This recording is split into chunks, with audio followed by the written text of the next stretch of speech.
Well, welcome everybody to the Chorus Weekly Briefing. I'm here with Ian Szilagyi, Global Director of Business Development at Accruent. Hey, Ian, so good to have you with us today. How are you doing? I'm doing well, Jim. Happy to be here. I love it. Well, this is our last weekly briefing of this year. It's been a unique year, 2020. Well, first of all, where am I finding you today? Are you out in Austin? No, actually. So I've been bouncing around a bit this year, less than I expected to, but I'm currently in New Hampshire, which is actually the area that I grew up. Yep. Typically, I am also in Austin, but I spent the majority of this year in Amsterdam, working on building out our international business development team over there. You know, what a unique time to be out traveling, or not traveling, but to be in the remote spots. It must have been a unique experience. It was. It wasn't the experience I was expecting. I expected there to be a lot of travel, but I got to know the Netherlands very, very well. Spoiler, it's flat, if you didn't know. Yeah, it was a good experience. Amsterdam's a beautiful city. There's a lot of great talent over there, hungry to get involved in the SaaS industry. It's a growing tech hub. So it was an excellent experience. And the job took a little bit longer than I anticipated, but it was a successful move. Love it. Well, I'm just excited to talk to you today about, kind of two areas. We're going to be digging into the data on looking at, BDRs, talking about the phone, talking about the data behind that side, thinking about 2021 and how we sort of build towards that and what's going to be different. And maybe just to start with, Ian, Accruent. What's the mission of Accruent? How do you think about that? Intelligence for the built environment. And the built environment has been through a lot this year. So yeah, it's been an interesting experience for us as we continue to provide value for our customers who are using their built environments differently than they anticipated, and probably differently going forward in 2021. I think we'll continue to see rate of change maintained or even increase. So it's been an interesting and challenging year for us, like it has for everyone. But there's been lots of wins along the way as well. And how is the BDR team comprised? How large is it? What type of motion do you have? Is it inbound or outbound? So we're about 30 strong. The majority of the team are in hybrid roles, covering both inbound and outbound. 2/3 of that team sits in Austin. And then we've got about 1/3 sitting in Amsterdam now. We do still have some team members located in London. Gotcha. Well, I'd love to get your perspective as we look at the data. So maybe the first data point that we're looking at is around specifically the SDRs and how many calls each SDR is making. And as you can look at, we go back all the way to January. Q2, we did see it lift up. Q3 was up even 2% over Q2 because of that big July. Q4 is down. So the first part of Q4, October, November, but it's different. And I'm curious, as you've had to adjust to this year, how has the phone changed? How has the role of how we dial changed? Yeah, it's always interesting to look at data like this. Speaking from experience for us, July was a black hole. I always wonder how much of an increase in volume and activity is a desperation move of trying to get in touch with prospects that are much more difficult to reach than they normally are. I can tell you that our call numbers do mirror this as well. I think one thing that we learned the hard way in some areas, especially with newer reps, as you can imagine yourself joining Chorus in March, onboarding in a remote environment is challenging. We had some reps who were coming and say like, well, it's hard to get in touch with people, but that's just how it is. And you dig into the numbers and they're connecting at a rate of 1%.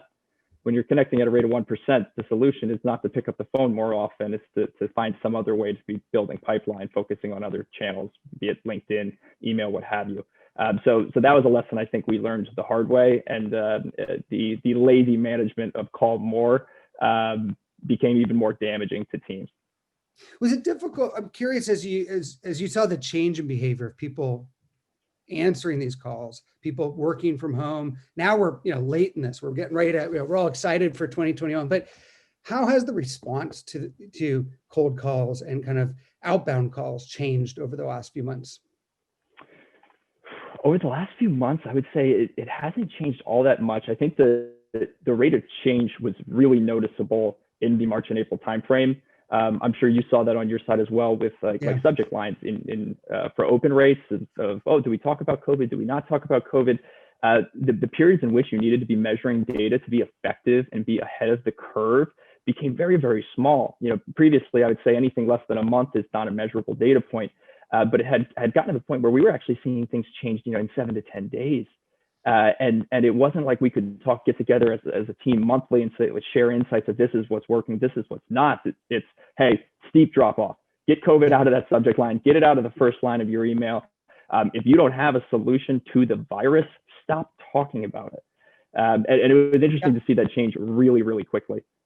I think that speed that you're talking about, I mean, that's what we were seeing, in those early months, was that the messaging of entire companies was, having to be changed dramatically in a 1 week period, the ABM accounts, and just empathy. In the early part, it was empathy. I still think we're really talking about authenticity today, and just, it has to be authentic if you're picking up your cell phone at your home office, or, things just have to be different than what we saw before. I completely agree. And we definitely took a conservative approach with some of the industries that we call into. There's no way for a recent college grad who studied business administration to be empathic towards a healthcare provider who is dealing with, the crisis of a lifetime in providing, acute care to patients. That was the moment where we had to say, these are not people who need to be sold to right now. We need to take a step back and focus efforts elsewhere. Well, we were looking at, the connect rates, even some of the data points around just, leaving voicemails. But when you look at connect rates, you can see that impact, right? They dropped, they're down quarter, Q3 versus Q2. Q4 is a little bit lower as well. So it's more challenging, to connect with people. I'm curious, as you think about going into 2021, what does this mean for the role of kind of outbound calls? I think it means we all need to be smarter with our data. We need to be much, much more critical of lists that we're building and receiving and taking action on. If we don't have direct dials, there's almost no point in going through a switchboard anymore. I feel bad for switchboard operators. I'm not sure they had an interesting job to begin with, but now I don't even know how they can potentially connect anyone. So that person's working from home, or yet they're not in the office. So the importance of data, of mobile numbers, has increased dramatically, and we all need to be adjusting our processes to that, not just the individual dials. Ian, I'm curious if there, as you think back at this year, as we wrap up 2020, what were maybe, was there an aha moment, or either an aha moment, a wow moment, or no shit moment that kind of comes to mind?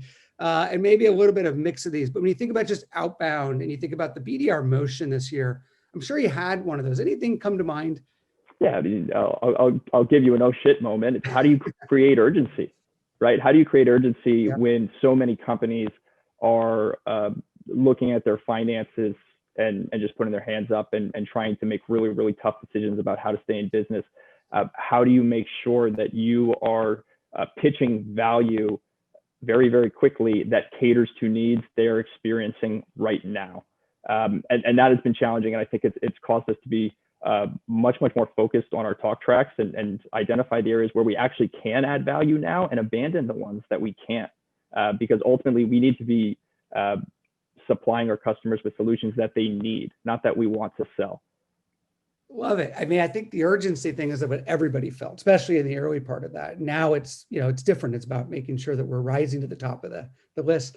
On the wow moment side, any magic that in terms of creating that urgency, were there unique programs and learnings this year that, you mentioned just not working on the wrong deals, working on the right one. But I'm curious if there's any other thoughts on just how do we create urgency in these really challenging times? I mean, this won't be the last crisis we all go through.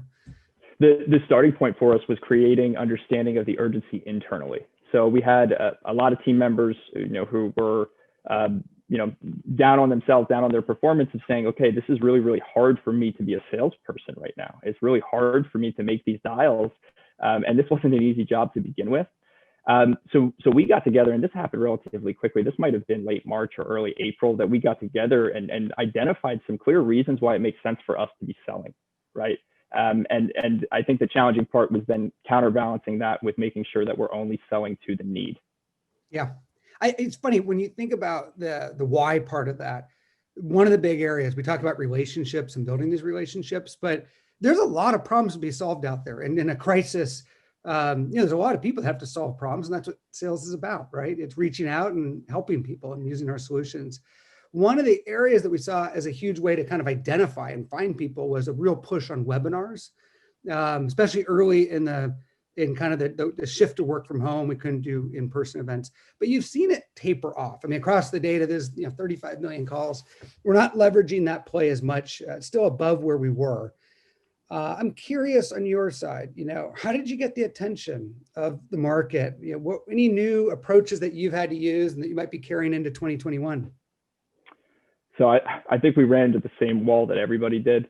And just, I'll answer your question, but Jim, how many webinars did you attend this week? You're a C-level decision maker. I'd love to get you on the phone on a cold call. How many webinars have you attended this week with vendors? Yeah, I might have been one this week, but yes, and listen to it 2x speed quickly. Yeah, so you're outpacing me. It's tough to get me on a webinar, and I love this type of content, right? So everyone's got this fatigue of attending these meetings. And one interesting thing that's happened with everybody being outside of the office is everyone's time is more scheduled. So it's much harder to get somebody to book somebody for a specific point in time to consume your content. So what we have started to do, and what I think a lot of marketing teams are starting to do, is look at creating self-serve content that doesn't require a lot of lift on the creation side, right? We can get together with our subject matter experts and talk about creating a really compelling presentation. And we're going to deliver the presentation once, and then we're going to follow up on it and shoot out the recording a million times. I think what teams need to be doing is lessening the load on marketing and subject matter experts to come up with content. Trust that your solution has a lot of content in that, and start creating open demonstrations, things where people can join and be very exploratory when you're just trying to raise awareness. But it's about your solution, right? It's kind of getting more to the point and not trying to veil a sales pitch about your solution in one specific topic that your solution addresses. I think that's right. I think that the shift that I know I went through, even with some of the higher profile events, which was, if it's not interactive, I don't need to be on at the time of the event. I'll listen to it when the recordings come out. I'll listen to it at a faster speed, and there's a little bit the Chorus way, but just I'll cut around it. And so interactivity really became the key, which is if you can make it purposeful to be there, breakout rooms and topics and ways to engage. Now all of a sudden, we might be able to actually have a more positive interaction than if we were in person. I think that's where the magic has been coming from. Absolutely, and the breakout rooms are key. I mean, people can sort of hide in numbers. We celebrate, we got 400 people to the webinar, and that's wonderful, but how much interaction did you have? How many questions were asked? Was there any discussion just between two attendees versus a presenter and an attendee? And those breakout rooms are critical. You got to get people out in groups of 5 or 6 where they're comfortable voicing opinions, potentially asking dumb questions, being wrong on a smaller stage. And that's where the real learning takes place. And if that's your goal, is to educate people on a subject, on your solution, you need to get people into those smaller groups. Yeah, it just reminds me, Zoom sets a mission of making a Zoom 10x better than an in-person meeting, or better than an in-person meeting, and it inspires you to think about the possibilities. And you're right. I was leading a SaaStr presentation a couple of weeks ago, Ian, and we used the live chat, where we could have the entire group chat in, and instead of opening up their mics, you'd chat in. Then you'd say, "Oh, Ian, great! Can you share more about what this micro monopolies means, or whatever?" But that was different than being on stage and talking just to the audience. And that's where you started to see the magic of all these voices around the world chiming in. And it's just, I'm curious if we'll be able to do more of that in 2021. Yeah, I think anyone, I guess, who is treating presentations as they are just a presenter and not like a stand-up comedian is probably not engaging their audience correctly. Even if it's an internal meeting, I mean, you're the MC, you got to be pulling people in. It's too easy to hide when we can't direct these physical cues. I can't turn my shoulders by 15 degrees and somebody knows I'm directing a question to them. You got to call people out and invite them to engage. And typically you'll find you don't need to do that all the way through, but you need to do it at the beginning. Otherwise, you start to lose that engagement. Once you're past the 20-minute mark, everyone's zoned out anyway, and you've essentially lost the room. One of the other data points, speaking of getting people engaged, is the last data point is really looking at how we see the word partnership playing out inside the conversations. And again, we're analyzing over 35 million calls, a lot of unique data here to understand what's driving different behaviors. We found that, consistently, BDRs and the sales community leveraging, hey, we're a partner of XYZ, we're a Salesforce partner, a Zoom partner, and therefore we're reaching out for these reasons. And we find that that's held fairly steady throughout the year, even a slight uptick in kind of the second half there up until November data. I think just going back to even webinars and partnerships, how do we get people's attention next year? We've talked about interactivity. Do you think we're going to have to do things differently in Q1, Q2? I'm sure we will. We're going to, and I won't make a bet on timing. I have some conversations that have aged poorly where I try to predict timing. Things are going to continue to change. We're going to see the world, shift back, not completely, but from a completely virtual working experience to some type of flex or dynamic working experience. And that's, again, going to affect how we get in touch and engage with people. And it's going to make it much, much harder on business development, because now we need to know physically where somebody might be located on any given day that we're trying to get in touch with them. So I think we will continue to see that change. On the topic of partnerships, I think the key thing there is it's a trust building exercise, right? So we have lost out on this opportunity to get together, to break bread, to build camaraderie in person. And that was all around building trust. So we need to be finding other ways to do that. I think referencing partnerships, somebody that I'm already engaged with from a vendor perspective, somebody that has already passed through our rigorous standards of what constitutes someone we trust, knowing that they've placed their trust in another vendor, it kind of creates this familial relationship, and you start to connect all these point solutions as you move away from being point solutions and move towards buying into a process of connected solutions. It's amazing, just the importance of building that trust, and how we've shifted. And by the way, people are doing it beautifully, even remotely. There's just ways to adapt and do it. As you think about 2021 and our ability to build pipeline, what are some of the themes that you think will be different next year, or that you're thinking about as you kind of think ahead about what we'll be working on next? A big one's going to be automation, right? So we're already seeing things that are lower skill, lower experience. People are trying to automate them, not even just in sales, everywhere, right? So again, going back to sort of having this ability to build rapport in person, to be likable and to create trust in that way, that has become less valuable. So I think we're going to see automation increase for better or for worse. I think we're going to start to see processes or parts of the sales process become automated, and potentially even over automated. Yeah. I think we've seen a little bit of that. It's all about how we use the tools. I mean, some people use tools beautifully, and some are set and forget. But I think the authenticity, I hope, is the part that continues. I mean, I'm incredibly bullish, and I guess we got to be cautious on that, but just maybe ready for 2021 to start. And I know that we're getting ready to slow down for the next couple of weeks, but we will be back in the offices probably at some point next year, whether it's going to be March, June, September, whatever that might be. But the world's going to come back together. Maybe, Ian, one last question. Your teams have been working remote this year on the BDR side, right? They went from an in-office culture to remote. I'm curious, as you think about getting your team back together, how important is the office for driving productivity, development, growth in the employees? How are you thinking about the role of the office space going forward? It's funny. So it's been a really good learning experience for me. I somewhat abandoned previous opinions around the productivity piece, where I've seen it become much, much more critical in building and maintaining a culture. So in any healthy business development organization, in my opinion, you're turning over 30% of your team into the rest of the organization annually. So in our case, we've got close to half the team who has never met each other in person. I'm sure they're meeting each other for a drink when I'm not looking, but like I haven't met them.